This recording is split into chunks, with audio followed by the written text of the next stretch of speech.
Namaskar, welcome to this edition of The Truth. I'm Preeti Pandey. I warmly welcome all our viewers.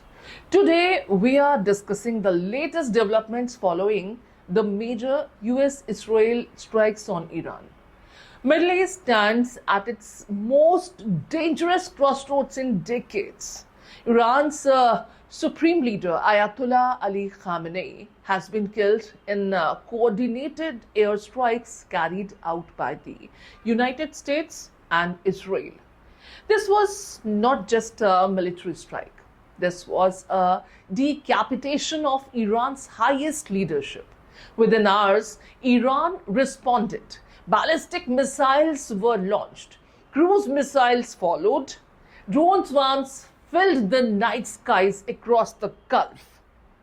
The region is now witnessing rapid military escalation across multiple fronts.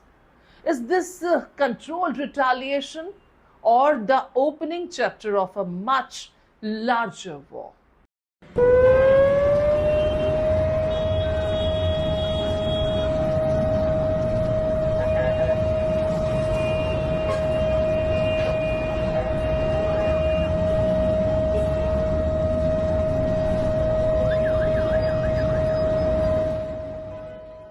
Now we'll talk about the strike that changed everything.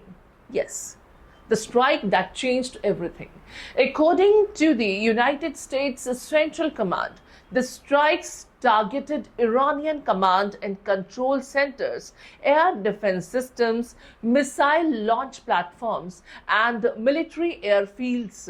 Israeli officials claim the operation was built on years of intelligence work. Now, with the supreme leader gone, Iran's power structure faces immediate instability. But instead of internal collapse, what we are seeing right now is rapid mobilization. This signals preparation, not paralysis.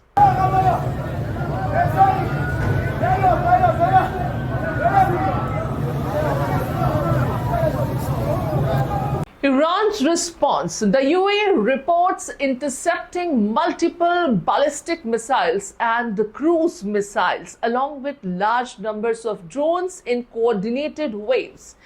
Explosions were seen across Gulf skies. The strategic Strait of Hormuz, through which nearly a fifth of the world oil passes, is witnessing dramatically reduced shipping traffic.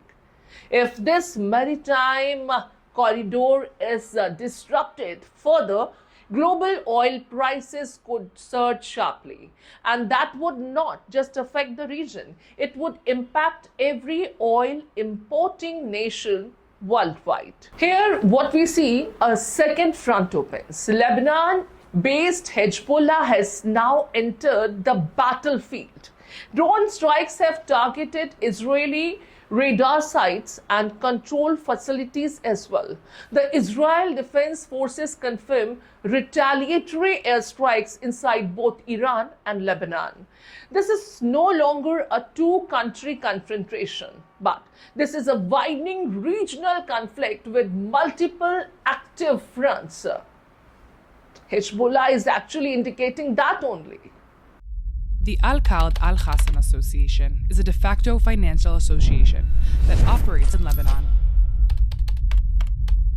In reality, the institution operates directly under Hezbollah's command and is used as a central hub for managing their funds.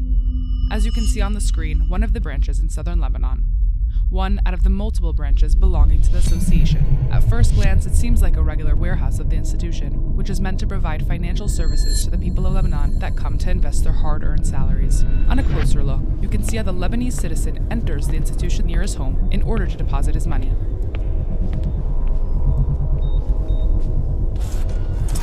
His money is invested together with thousands of additional Lebanese civilians.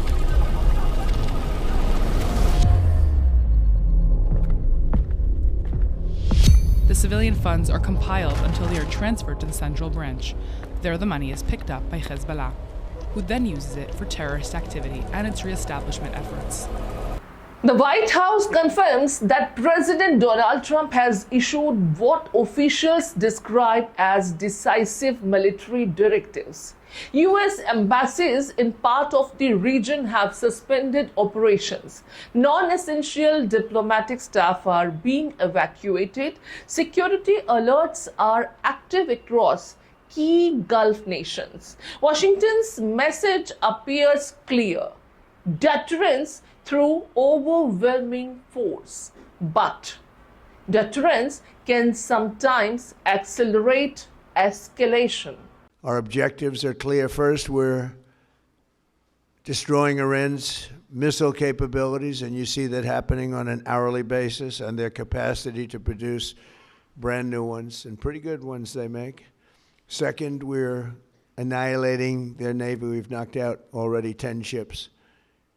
They're at the bottom of the sea. Third, we're ensuring that the world's #1 sponsor of terror can never obtain a nuclear weapon, never going to have a nuclear weapon. I said that from the beginning. They're never going to have a nuclear weapon. They were on the road to getting one legitimately through a deal that was signed foolishly by our country. And finally, we're ensuring that the Iranian regime cannot continue to arm, fund, and direct terrorist armies outside of their borders. We can see global impact after this situation as well. Shipping insurance premiums are rising. Cargo vessels are stalled near Middle Eastern ports. Energy markets are volatile. For countries like India, which is heavily dependent on imported crude, any prolonged instability in the Strait of Hormuz could translate into fuel price shocks and inflationary pressure. Meanwhile, China has urged an immediate halt to military operations, signaling concern over further regional destabilization. The diplomatic front is now as critical as the military one. And the truth, we ask, was targeting Iran's supreme leader a calculated strategic move or a catalyst for uncontrolled escalation? Can Iran sustain prolonged multi-front retaliation? Will Hezbollah's involvement drag Lebanon into full-scale war?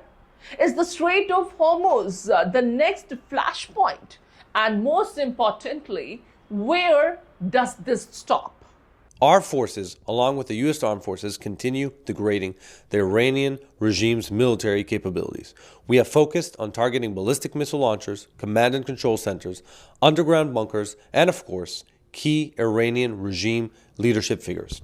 Yesterday, Iran's main terrorist proxy, Hezbollah, launched dozens of rockets and UAVs from southern Lebanon at Israeli civilians in northern Israel. Our forces have been prepared to strengthen and protect all borders as part of this operation and are more than ready.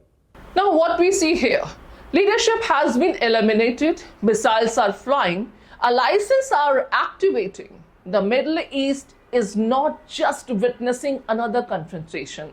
It is facing a potential geopolitical realignment.